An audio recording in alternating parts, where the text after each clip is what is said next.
Our Charles Tannock, now it's a sad anniversary. 5 years ago, our Colonel Gaddafi was assassinated, and there was a huge hope that Libya will start entirely new life. That's what didn't happen. Now the country is fragmented, and it became one huge playground for terrorists. What Europe can say, how Europe can help to fix the situation, because we are suffering tremendously as well. All these unhappy people, all these unfortunate people, they have to flee for their lives from jihad in Libya. Well, obviously, Libya is a mess. There's no question about it. I think mistakes were made. It's quite clear that from the House of Lords report from last month that the intervention by a coalition led by the British under David Cameron and President Sarkozy with NATO support clearly didn't think through the consequences of bringing down a regime with all the good intentions in the world. I have no doubt that had Gaddafi entered Benghazi, there may well have been a massacre. We just don't know. But unfortunately, war, against a poor North African country is easy to win in the short term.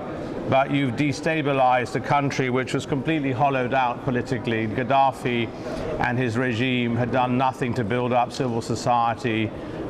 He had basically robbed the country of its wealth, spent it on himself and his family, and sprinkled it around many other countries with whom he wished to buy political favors. He was a deeply strange, paranoid, mentally ill man, in my view.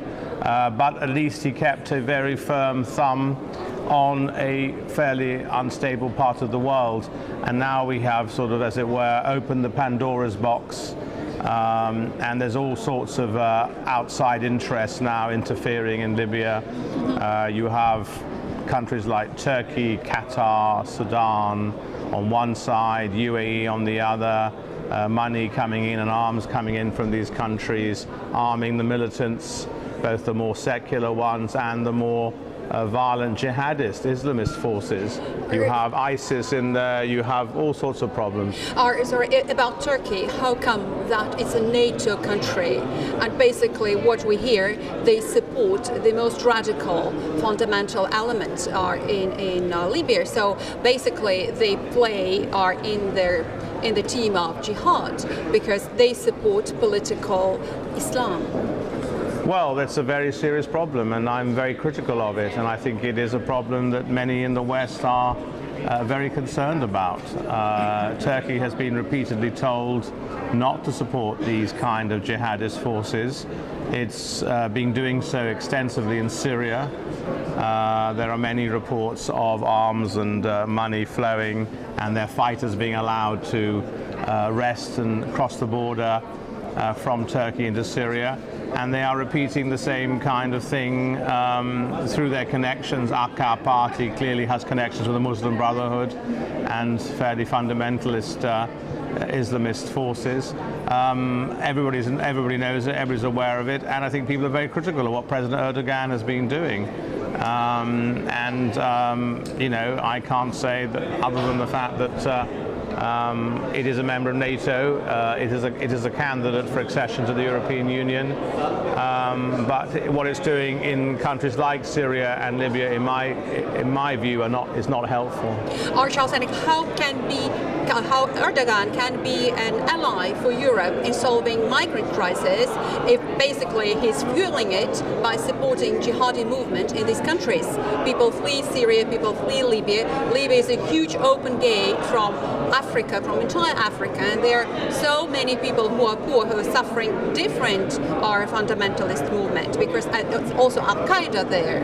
It's ISIS, Al-Qaeda, and also the others. So how Erdogan can be a solution for European migrant crisis? Well, of course, the support for Islamist parties and militants and fighting groups has got nothing to do with the flow of refugees from Libya, because they're not Libyans who are leaving Libya. There are very, very few Libyans leaving. It's mainly Syrians, Afghans, Nigerians, Eritreans, Ethiopians, etc. And it is perfectly true that the Islamist groups have made money out of the people traffickers and the people trafficking route. So there is a link there. But it's not that the Islamists are causing Libyans to leave from Libya. It may be true that Boko Haram, which has some links into Libya, is causing Christians to flee from northern Nigeria.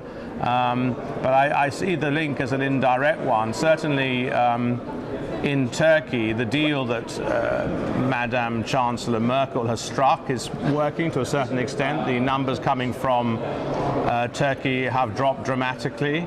But of course it puts Erdogan in a very strong position, bargaining position now, because he knows that the EU must deliver visa-free travel, and they can't be too critical of what he's done after the coup against the Gulenists. So I don't really like the way that this deal has been constructed, personally.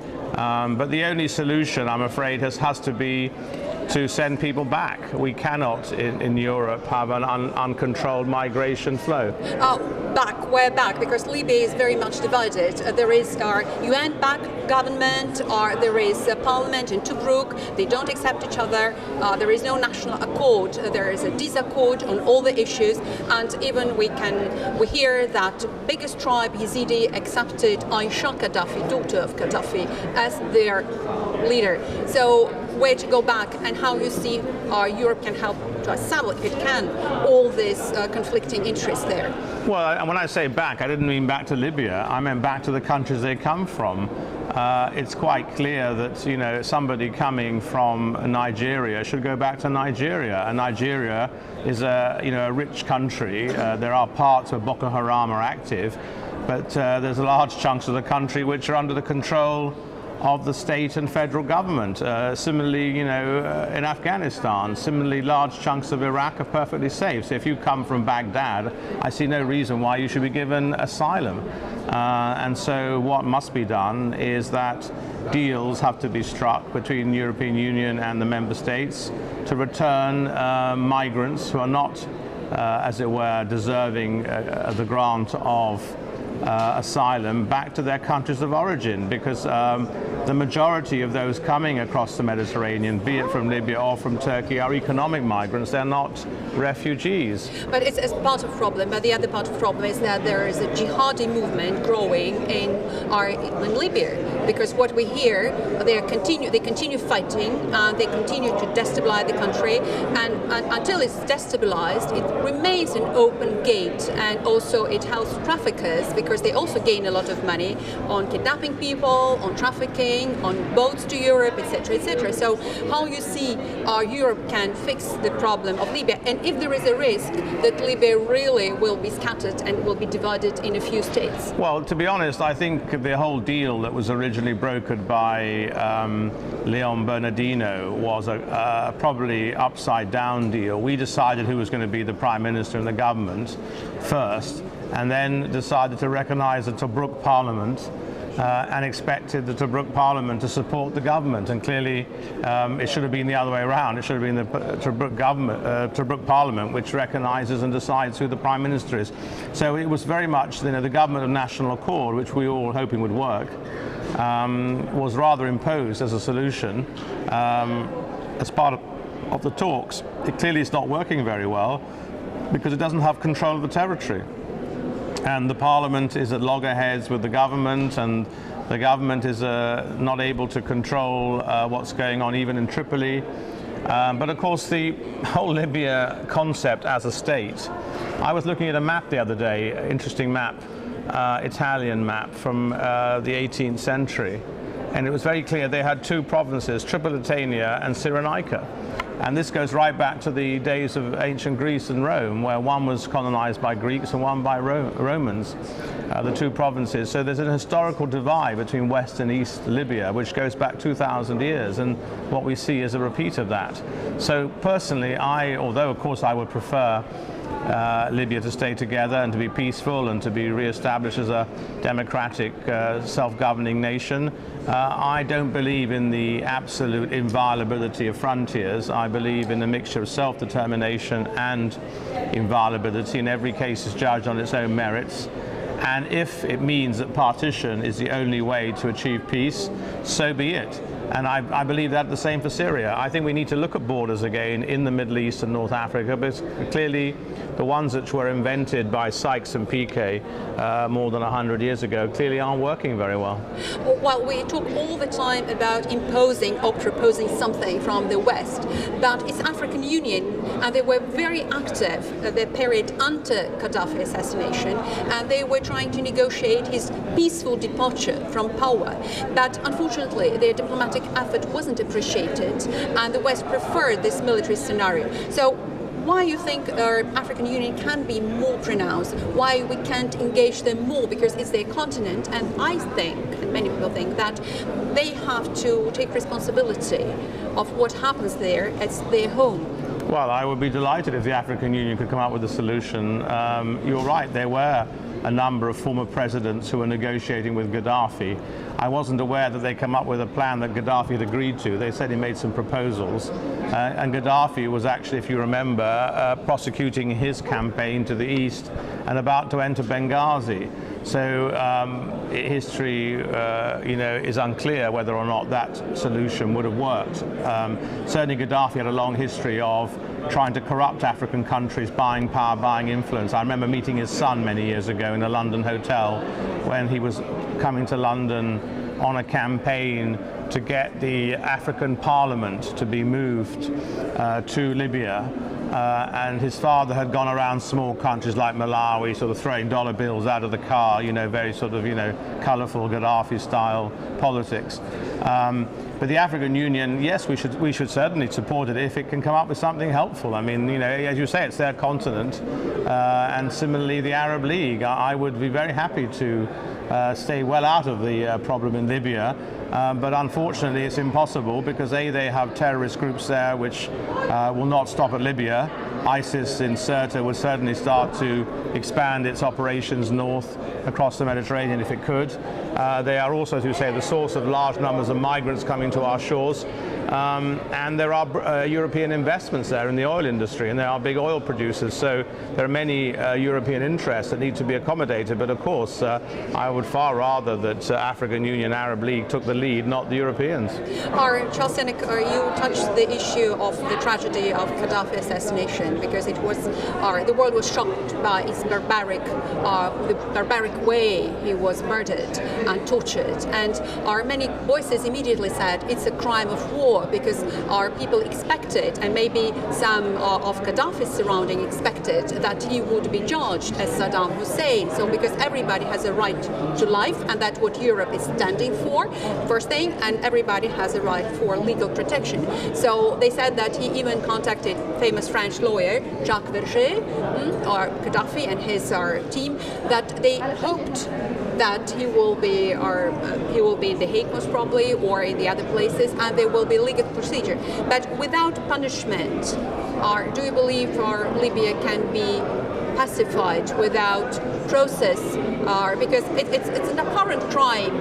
Anyway, he was a leader, and I think Europe can't keep its status high if it agrees to leave this kind of crimes unpunished. Well, certainly I agree that the way he was brought down was barbaric and very unpleasant. I don't think that was actually the intention of Mr. Sarkozy or Mr. Cameron. They wanted to, as it were,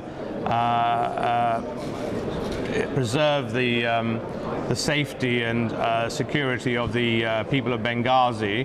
And they obviously debilitated his military machine and his mercenaries, because they were mainly mercenaries coming from Chad and elsewhere who were his main fighters, to the point where other tribes took over. And the way, it was certainly very, very rough justice. And as you say, he was murdered, and he didn't face trial.